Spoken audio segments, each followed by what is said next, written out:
Buktikan Yesus itu Tuhan. Tunjukkan satu ayat saja, di mana Yesus sendiri bilang, akulah Tuhan, sembahlah aku. Kalau kamu bisa tunjukkan, aku janji, aku akan jadi orang Kristen. Wah, tantangan yang menarik nih. Oke, pertama, saya akan balik tanya. Kalau kamu minta ayat di mana Yesus bilang, aku Tuhan, coba sekarang tunjukkan satu ayat saja, di mana Yesus dengan tegas menolak dan bilang, aku bukan Tuhan. Karena kalau standarnya harus ada pernyataan eksplisit, standar itu harus berlaku dua arah, dan faktanya penolakan eksplisit itu juga nggak ada. Kedua, apakah seseorang menjadi sesuatu hanya karena dia mengaku sebagai sesuatu itu? Identitas seseorang tidak ditentukan hanya oleh apa yang dia katakan tentang dirinya sendiri, tetapi oleh siapa dia sebenarnya, oleh sifat, hakikat, dan apa yang ia lakukan. Coba bayangkan begini, ada seorang guru namanya Budi. Suatu hari Budi bilang, aku ini pilot. Pertanyaannya, apakah Budi otomatis jadi pilot beneran hanya karena dia mengaku begitu? Tentu saja tidak, Budi tetap guru. Fakta di lapangan tidak berubah cuma karena ada deklarasi verbal. Nah, ini prinsip yang berlaku terhadap Yesus. Kita tidak bisa mengatakan Yesus bukan Tuhan karena dia tidak pernah berkata secara persis, aku adalah Tuhan.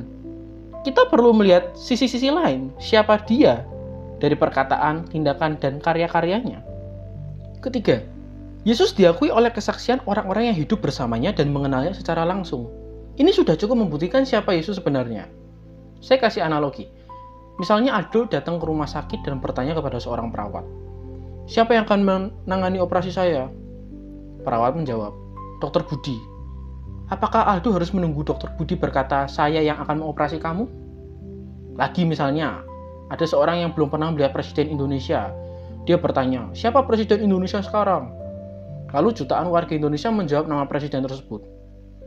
Apakah dia harus bertemu dengan presiden dan mendengar perkataan, saya Presiden Indonesia? Kan tidak. Nah, demikian juga dengan Yesus.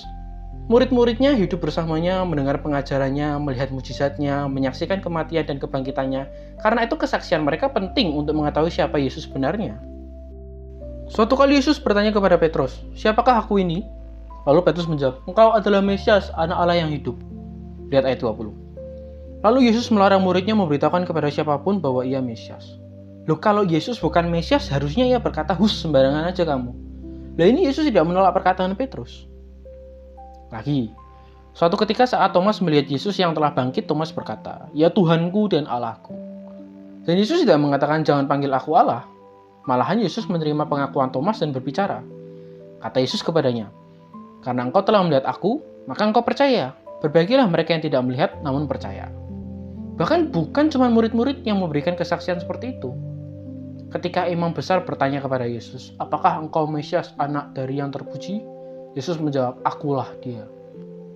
Dalam Yohanes 5:18, ketika Yesus menyebut Allah sebagai Bapanya secara unik, Yohanes menjelaskan bahwa orang-orang Yahudi memahami perkataan itu sebagai menyamakan dirinya dengan Allah. Kemudian dalam Yohanes 10:30, Yesus berkata, aku dan Bapa adalah satu. Orang-orang kemudian menuduhnya menghujat Allah karena menurut mereka, Yesus yang adalah manusia menyamakan dirinya dengan Allah. Kita harus melihat seluruh kesaksian tentang dirinya. Murid-murid menyebutnya Tuhan dan Allah. Petrus menyebutnya anak Allah. Yesus menerima pengakuan tersebut dan dalam berbagai kesempatan berbicara serta bertindak dengan otoritas Tuhan. Jadi, argumentasi di mana Yesus berkata aku adalah Tuhan sudah kita jawab. Nah, sekarang masih mau berpikir sempit atau mau belajar lebih lagi?